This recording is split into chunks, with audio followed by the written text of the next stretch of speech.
Gracias, consejero electoral Ciro Murayama, por continuar esta plática. Anoche dejé planteada la posibilidad de que fatalmente el Instituto Nacional Electoral deba ceder los datos biométricos de todos los ciudadanos registrados en el INE al gobierno a través de la Secretaría de Gobernación. ¿Por qué? Porque pues están por salir 4 consejeros de los 11 que conforman el Consejo General, y para lo que ha ocurrido en otras instituciones, no solo de gobierno, sino autónomas, pues el morenismo ha ido haciéndose de espacios cada vez más importantes. La última es la Comisión Nacional de Derechos Humanos. De llegar 4 consejeros afines a esto que le llaman la Cuarta Transformación, y si vienen modificaciones legales como las que ya se anticipan con una iniciativa de reforma en materia electoral, pues quizás ya no tenga sentido patalear, y por ley el INE simplemente endose una base de datos con información que la ciudadanía no le confía al gobierno. ¿Qué va a hacer con ese problema, entiendo, moral, jurídico, político, el INE? Pues en efecto, creo que estás hablando de un problema mayúsculo que tiene que ver con la posibilidad de que los derechos de la ciudadanía se vean afectados. Porque si los ciudadanos, más de 90 millones, sus datos biométricos acaban en manos de gobernación, de un gobierno como todos los gobiernos, pasajeros, y no están esos datos bien resguardados en un instituto autónomo, eso puede significar un daño a los derechos de la gente, pero también puede significar un daño a la democracia, porque el padrón electoral actualizado, que hoy tenemos de enorme calidad, es la base de toda elección confiable. Sin padrón confiable no hay elección confiable. Es decir, si la gente empieza a ser excluida del padrón, si se nos desactualiza, etcétera, etcétera, pues o si el padrón se usa, hay quien señala este escenario, para que a través de gobernación, en este caso el partido Morena, tenga conocimiento del comportamiento electoral en los 300 distritos electorales. Y entonces, donde no se vota mayoritariamente por ese partido, pues se ponen a trabajar.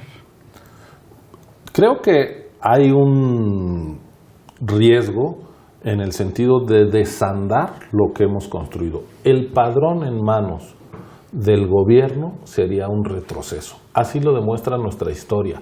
La caótica elección de 1988 fue organizada por la Secretaría de Gobernación y ellos decían cómo era el padrón. Por eso la creación del IFE, hace 3 décadas, lo primero que se fijó como tarea es construir un padrón confiable. Hay 333 comisiones de vigilancia del padrón para que nadie altere. Eso no está en la estructura de la Secretaría de Gobernación. Nosotros en cada uno de los 300 distritos tenemos una comisión de vigilancia donde los partidos, sin poder manipular el padrón, vigilan que se hagan las depuraciones y las altas que corresponden a ciudadanos de carne y hueso que están presentándose con una acta de nacimiento genuina, etcétera, legítima, etcétera. Eso pasa también, y vivitos y coleando. Pasa a nivel de 32 comisiones en cada estado y a nivel nacional. Por eso tenemos un padrón súper confiable. A partir del padrón calculas todo lo demás, se hace cuántas casillas vamos a instalar, se calcula el financiamiento a los partidos, se da registro a los partidos. Es la joya de la corona. El punto de partida de la democracia y de la confiabilidad. Es la viga maestra de la credibilidad y de las elecciones bien hechas, el padrón. Eso no lo podemos perder. Y estamos defendiendo también la autonomía. Si perdemos el padrón, bueno, eso sí, se pierde la autonomía, la autoridad. A diferencia de lo que ocurre en viejas democracias europeas, donde el gobierno puede organizar las elecciones, en México lo que sabemos, lo que vivimos, es que fue necesario ciudadanizar primero y después, a través de una institución autónoma constitucional, que le dé garantías a todos los actores políticos. Hemos tenido 3 alternancias en 4 elecciones presidenciales gracias a que nosotros desde la autoridad electoral no estamos preocupados por el resultado electoral, no nos interesa que gane el gobierno en turno o algún partido. Por eso, lo que tú decías al principio es clave. Es muy importante que en las designaciones que se hagan en marzo, de 4 de los 11 consejeros que se van a renovar, no haya correas de transmisión del gobierno. En esta decisión legislativa de las próximas semanas se juega la viabilidad de la autonomía de la autoridad electoral. Estar capturados por funcionarios cercanos al gobierno sería muy lamentable. Creo que exigir a la Cámara de Diputados un nombramiento de personas honorables, confiables, no es pedir un imposible, es una exigencia básica de responsabilidad institucional. Al propio gobierno de la República le conviene una autoridad electoral confiable, que si ellos refrenda su legitimidad. Pues. Así es. Pero yo voy a hacerle de abogado del diablo y te voy a dar algunos elementos que creo argumentan la necesidad o explican más bien el apuro por que les pasen a ustedes los datos biométricos de la ciudadanía.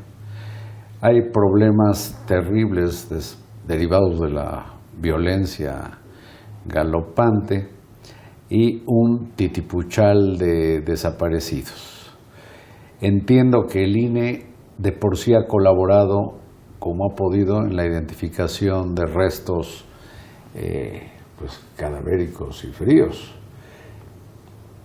El gobierno pudiera obviar, en lugar de ir a tocarles la puerta y pedirles que le auxilien, pues tendría ya la información como para identificar un cuerpo. Es que no es necesario para que nosotros colaboremos con eso que desprotejamos los datos de los ciudadanos. Cada que ellos nos solicitan cruzar las huellas de un cadáver no identificado con nuestra base de datos, nunca hay problema. Lo hacemos y les decimos si coincide, y entonces ya hagan la solicitud un juez para declarar. Y entiendo que han sido muchos los casos. Mira, más de 18,000 casos que nos han enviado y nosotros de inmediato les contestamos si sí o si no. Hay más de 12,000 personas que hemos logrado identificar. Luego ellos ya no han continuado con todo el trámite.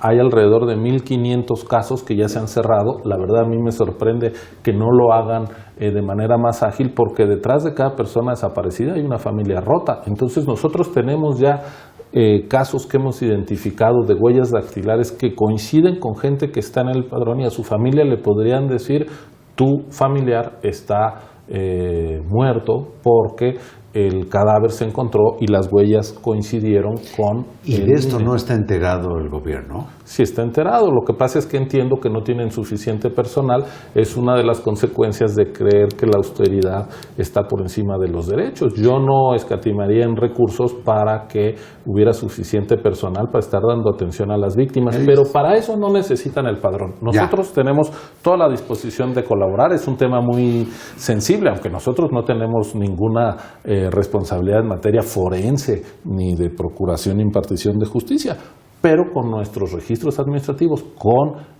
los datos del padrón, podemos rápidamente hacer esos cruces y en el momento en que coinciden, pues ya es una familia que tendrá una noticia desgarradora, triste, pero que frenará esa incertidumbre de saber si el ser querido está vivo o no.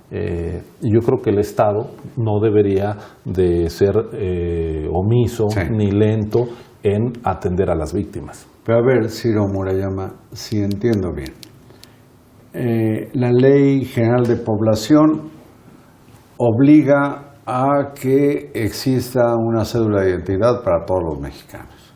Esto desde el momento que nace hasta que se muere. Y en ese sentido hay una ley proveniente de 1992 que dice que lo que era el INE cuando se llamaba de otra manera y dependía del gobierno, entregara la base de datos, biométrica o no, al gobierno. Pero después se cambió la Constitución, vinieron nuevos reglamentos, leyes, que hacen que ciudadanizado el INE, lo que era el Instituto Federal Electoral, y habiéndosele otorgado independencia, pues ya no aplica la ley que obligaba a lo que había antes a entregar nada. Yo creo que hay 3 cambios fundamentales en la Carta Magna que nos impiden entregar como si siguiéramos viviendo en 92, cuando el presidente del IFE era el secretario de Gobernación. Autonomía constitucional al Instituto Federal Electoral o Instituto Nacional Electoral. No somos una dependencia de gobierno. Ellos nos han dicho, es que el SAT, el IMSS, ya nos dieron sus bases de datos. Sí, pero son son parte del Ejecutivo. Nosotros sí. somos una institución autónoma. Segundo cambio constitucional. Se desarrollaron todos los derechos humanos. En el artículo 1 tienen preeminencia sobre todo lo demás. Una consideración de una autoridad no puede estar por delante de los derechos de las personas. Y tercero, ya tenemos como derecho fundamental consagrado la protección de datos. Eso desde tiempos en el Foxiato, cuando se crea el Instituto de Acceso a la Información y Protección de Datos, el IFAIO y el INAI. Entonces tenemos un marco constitucional que nos obliga a nosotros como autoridades del Estado mexicano, como Instituto Nacional Electoral, a proteger los datos de los ciudadanos. Entonces, cuando nos dicen, nos lo van a dar, nosotros les decimos no. Y en buen español, no es no. Pues con el no es no de Ciro Murayama termina esta charla. Te agradezco mucho, consejero. No, al contrario, consejero Carlos. electoral, es una luminaria. Pues felicidades por hacer valer las atribuciones que tiene el INE. Muchas gracias. Gracias a ti, Carlos. Gracias a ustedes y aguas con sus datos personales. Buenas noches.